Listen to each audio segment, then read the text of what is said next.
Mike Pompeo's Iran speech reveals detailed plan that will require resolve to implement. 2 weeks ago, President Trump terminated America's participation in the Joint Comprehensive Plan of Action, the deal his predecessor cut with Iran's rulers. Since then the administration's critics, and more than a few of its friends, have been asking, what will replace the JCPOA? What's the plan, man? On Monday, in his first major foreign policy speech as Secretary of State, Mike Pompeo provided an answer: the imposition of unprecedented financial pressure on the leaders of the regime, and sanctions tough enough to bring Iran's mismanaged and corrupted economy to its knees. Pompeo argued that the JCPOA was fatally flawed and failed to guarantee the safety of the American people. At best, it delayed Iran's nuclear weapons program. It certainly did not stop it. More, 5 ways Donald Trump's decision to tear up the Iran deal just made us less safe. More, the Iran nuclear deal was the worst deal ever. No wonder Donald Trump nixed it. The deal also gave Iran's rulers billions of dollars that they have been using to support their march across the Middle East, as well as to fund terrorist proxies, the mass-murdering Assad regime in Syria, Shia militias in Iraq, Houthi rebels in Yemen, and the Taliban in Afghanistan. Americans continue to be held hostage in Iranian prisons. Iran's rulers, Pompeo said, entered into the JCPOA in bad faith and continue to lie about their intentions. Just last month Iranian Foreign Minister, Javad Zarif told a Sunday Morning News show that Iran never wanted to produce a bomb. The evidence retrieved by Israel's Mossad from inside Iran tells a different story. Pompeo went over the heads of the regime and spoke directly to the Iranian people, asking them, "Is this what you want your country to be known for?" He added, "The United States believes you deserve better."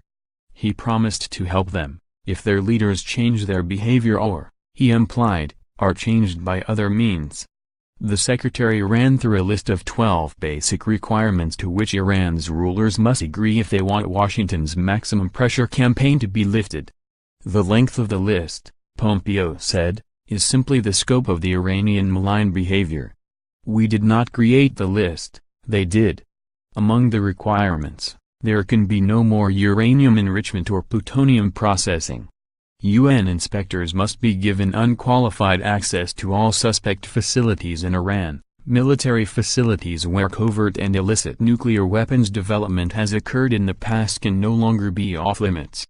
Iran's development of nuclear-capable missiles must come to an end.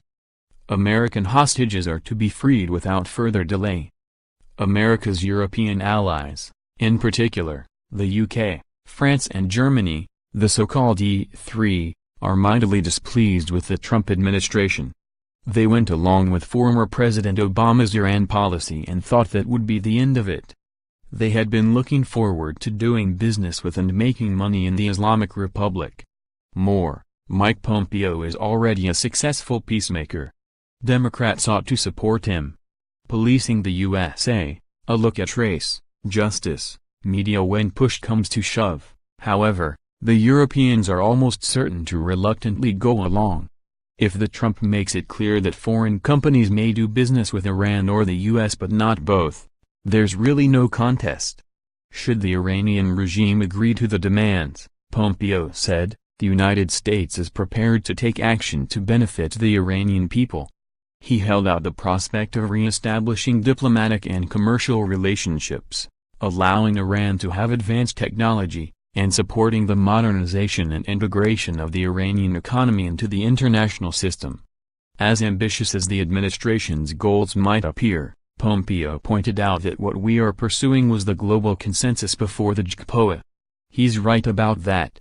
But as the talks progressed, Iran's skilled negotiators, led by the silver-tongued Zarif, won concession after concession. What will Iran's rulers do now? It's not clear they've decided. They can't relish the prospect of an economic war with the United States. And a kinetic war would be worse for them. That threat was not credible during the Obama administration. With Trump in the White House, they can't be certain.